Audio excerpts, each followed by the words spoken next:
We've spoken about trilateral meeting. That's needed.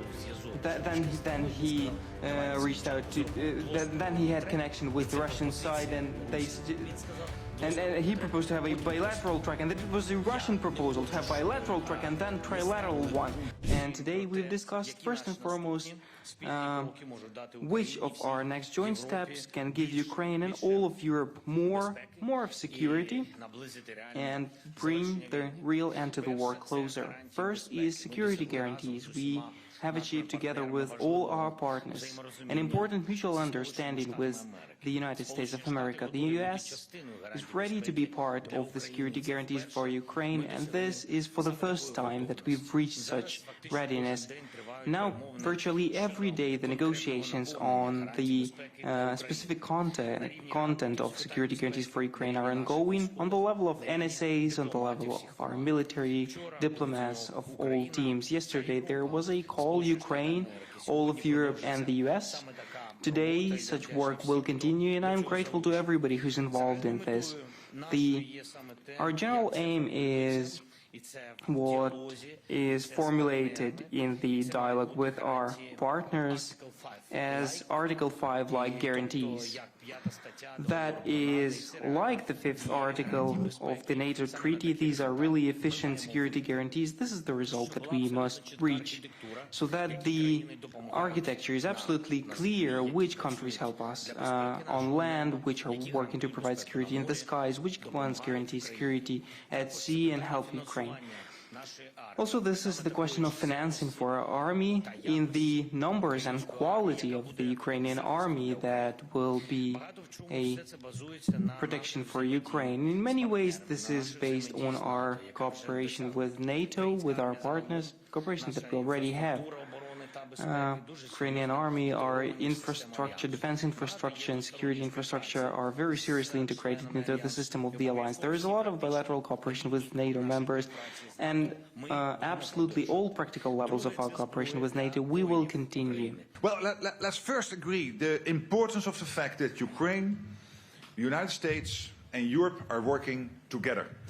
And when we talk about security guarantees, let's also agree that there are two layers. Layer number one will be after a peace deal / a long-term ceasefire, or a combination of the two. The first layer has to be for the Ukrainian armed forces to be as strong as possible to defend this proud country and nation going forward. And the second layer has to be the security guarantees provided by Europe and the United States. And that's what we are working on. And as we all know, the Budapest Memorandum and Minsk did not provide those security guarantees. So we clearly know what it should not be. And we are now working together, Ukraine, the Europeans, the United States, to make sure that the security guarantees are of such a level that Vladimirovich Putin, sitting in Moscow, will never, ever try to attack Ukraine again. To be honest, I do not know exactly who poses the threat to them. They have attacked us. They are on our soil. So I do not know which guarantees the aggressor needs. The guarantees of what? So it's I don't understand the substance of this really. I believe that partners in Europe want that the war does not repeat. The only trigger for that is Russia. In continuing the topic of security guarantees, whether or not you discuss the actual foot on the ground and deployment of the troops. І друге питання, також продовжуючи до пана президента, чи ви вважаєте, що ці Article 5-like гарантії будуть ефективними без відправки контингенту, without boots on the ground, without the contingents? Thank you. As President Zelensky already said, these discussions are now ongoing at many levels. So the security advisors are working together, the foreign ministers are working together on this. Ukraine is heavily involved through both Andris, both the security advisor and the foreign minister. And the same for the European countries and the United States. So we're really working together on this. And it is too early to exactly say what will be the outcome. But clearly the US will be involved. Clearly we do not want a repeat of the Budapest Memorandum or the Minsk agreement. These security guarantees should be holding. And as I said, as a second layer on top of building the Ukrainian armed forces, after the war, moving forward, and NATO will be heavily involved there. We are already, of course, heavily involved through our command in Wiesbaden, which is helping Ukraine to stay in the fight now, but also to help Ukraine to develop its armed forces as a sovereign, proud nation going forward after a peace deal. So NATO is proudly involved in all of that. I do not know how many countries will be able to provide guarantees to us, but we see that there are various countries with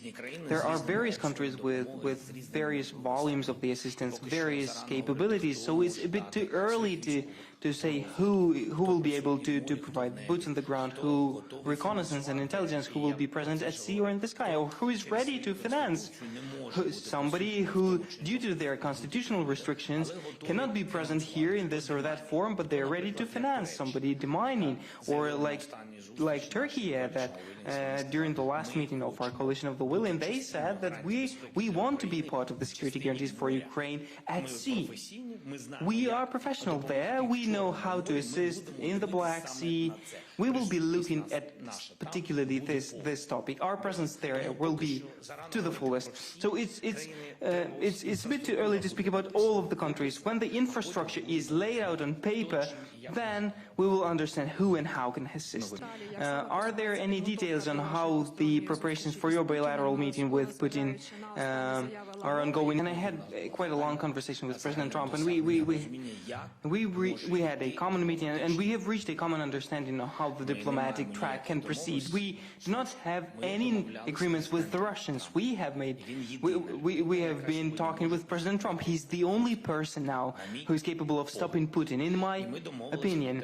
And we have agreed that it will be right to move to diplomatic track. And I have supported this track that President Trump has suggested. We've spoken about trilateral meeting that's needed. Then he reached out to. Then he had connection with the Russian side, and he proposed to have a bilateral track, and it was a Russian proposal to have bilateral track and then trilateral one.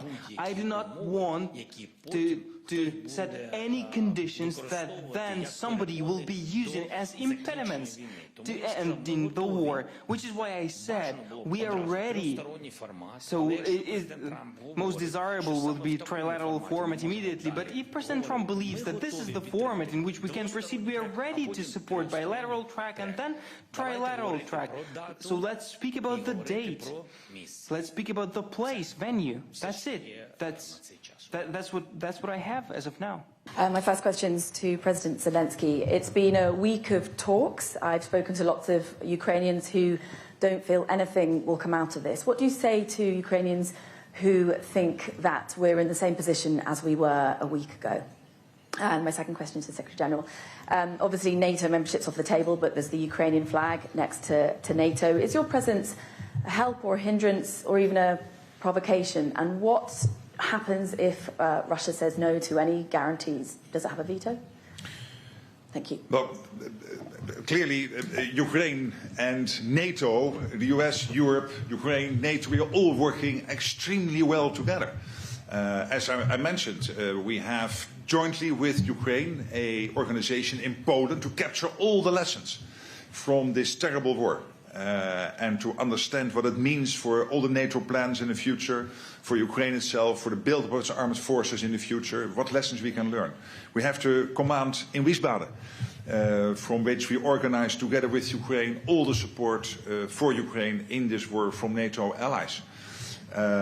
We are heavily involved in making sure that the Ukrainian armed forces, also longer term, will be as interoperable as possible, of the highest standards compared with NATO. We have the comprehensive assistance package. We have this new initiative, thanks to President Trump, by buying from American stockpiles, from the US military, lethal weapons and, of course, air defense systems and interceptors to be paid for by the Europeans, directly being delivered to Ukraine. So NATO is involved in all of this. And we agreed in Washington there is an irreversible path for NATO, for Ukraine, into NATO. And it is true that a couple of NATO allies, including the United States, but also Hungary and others have said, not now, maybe never, this is for the future. But what we are doing in the meantime is making sure that we work as closely together as possible. We are doing that. The fact that America, President Trump at that moment said that, okay, we will join the security guarantees, I think that is a major success for Europe. We do not yet know, and please, maybe it's just, you know, showboating, but as of today, it sounded as success, because security guarantees are needed for Ukraine, yes, but without US, Europe will not provide all of its capabilities that is capable to provide. Why? Because of various reasons. The unity of Europe and the US is crucial, is very important, and that is an important signal that was there during our meetings. Yet again, I underscore that I do not know where it will end up, but it is much better than what we had a week or 2 weeks ago. Such unity in Washington happened. Yes, for now it's political. Yes, only the first steps are being taken, that our teams are working on security guarantees. But it was very important signals from America and from the President.